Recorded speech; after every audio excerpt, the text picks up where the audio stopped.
ঠিক আছে। সুপ্রিয় দর্শক বন্ধুরা এবং আমার যারা ফেসবুক বন্ধুরা রয়েছে, আমার স্টুডেন্টরা রয়েছে এবং সম্মানিত অভিভাবক, আপনাদেরকে আজকে আমি ইনভাইট করছি আজকের ভিডিওতে। আপনারা দেখতে পাচ্ছেন দাবা প্রতিযোগিতা ও পুরস্কার বিতরণ অনুষ্ঠান হচ্ছে কক্সবাজার রুহুল আমিন ইনডোর স্টেডিয়ামে। তো আপনাদেরকে আমি দেখাবো, চলুন আমার সাথে থাকুন। আমাকে দেখাই, ওদিকে দেখেন।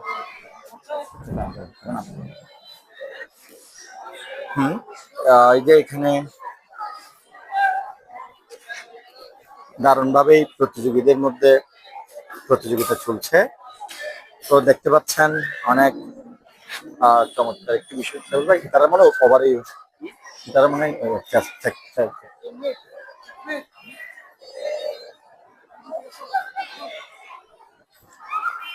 তো দেখতে পাচ্ছেন আপনারা আমাদের এখানে আমাদের কৃষ বাবু খেলছে, সে চেকমেট দিয়েছে।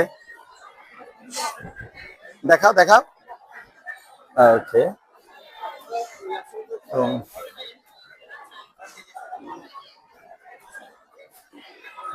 এখানে চলছে।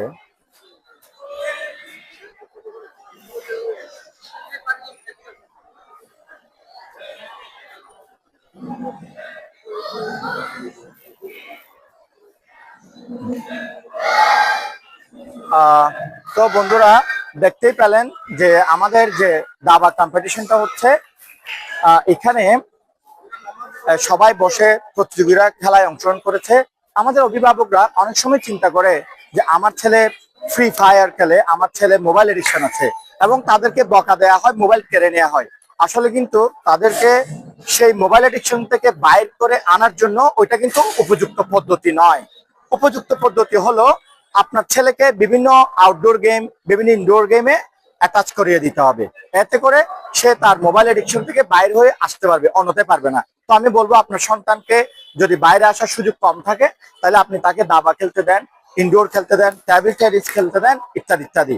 আর যদি মনে করেন আপনার সন্তান খুব বেশি মাত্রায় অ্যাডিকশন হয়েছে, অবশ্যই তাকে ডেলি 2-1 বার মাঠে নিয়ে যাবেন এবং ফুটবল খেলতে দিবেন। এতে করে সে টায়ার্ড হবে এবং সে রাতের বেলা ফ্রি ফায়ার খেলবে না। এভাবে 1 মাস যদি আপনি অতিবাহিত করেন, আমি চ্যালেঞ্জ দিয়ে বলবো আপনার সন্তান সেই মোবাইল এডিকশন থেকে বাইরে আসবে এবং তার স্বাভাবিক জীবনে ফিরে আসবে। তো সকলের জন্য শুভকামনা রইল, আপনার সন্তানকে খেলাধুলার সুযোগ করে দেন এবং তার স্বাভাবিক যে বিকাশ সেটিতে সহায়তা করুন। ধন্যবাদ, ভালো থাকবেন, বাই বাই।